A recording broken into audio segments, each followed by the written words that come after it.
the very last NCO rank, you have Chief Master Sergeant, and then you have Chief Master Sergeant again. And one part of your promotion is a speech and an essay. So I'm about to give you guys my speech. Thank you. My speech is on leadership mistakes, specifically the misuse of intensity in cadet training. In the Civil Air Patrol, one of our 3 main missions is cadet programs. One of the most unique aspects of Civil Air Patrol is that in our cadet programs, cadets tend to lead other cadets.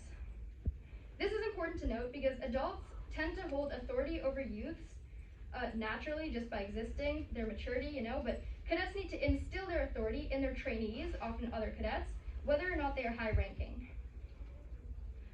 A common mistake made by cadet NCOs, both new and familiar with training other cadets, is misuse of intensity, i.e. having too much or too little command presence, or using some specific leadership tools in the wrong situations. In general, an NCO teaching cadets should use one of 3 levels of intensity. And pay attention, because I'm going to quiz you on this later. Okay. Determining which one to use requires situational awareness, which is something you learn in drill and throughout your training in your time in CAP. The first is basic training intensity. The NCO, or non-commissioned officer, needs a serious demeanor, but also must be understanding that new cadets know nothing about the program yet. The second is airman training intensity. The NCO will be strict and disciplining in reminding cadets of familiar topics like customs and courtesies, but they still need to create a forgiving learning environment for newer topics such as drill. And finally, there's encampment level intensity. The NCO will be strict and efficient using military-style leadership tools necessary to train cadets in many aspects very quickly.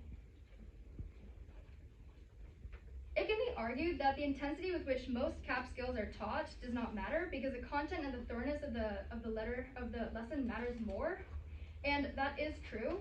But if a new basic cadet comes into our squadron and is subjected to yelling about something that they don't even know about, they're not going to absorb anything of the lesson. They're going to turn around, they're going to walk out that door, and they will not come back. Our cadet leaders also can't be lenient forever, because then that means they will never instill military discipline in their cadets, which leads to a less than ideal flight dynamic. Cadets without discipline are like pilots flying in a new area without a GPS. They have no direction. They may lack respect for their flight staff and often do not uphold our Civil Air Patrol core values, which are, as you should all know, integrity, volunteer service, excellence, and respect. And those core values should always guide all CAP members. I personally have been in the NCO phase for about a year now, and I have made this mistake on a few occasions, especially on the drill field, being too lenient when drilling cadets that I know, because I've been here a while, so I know a lot of people here pretty well. But for our new NCOs and new tactical leaders, knowing someone you are training personally does not mean you can let go of your command presence. In our military-style training, NCO flight staff need to use situational awareness to determine the best level of intensity to successfully train their cadets. Addressing the NCOs and our new flight staff in the room, I see one right here, yeah.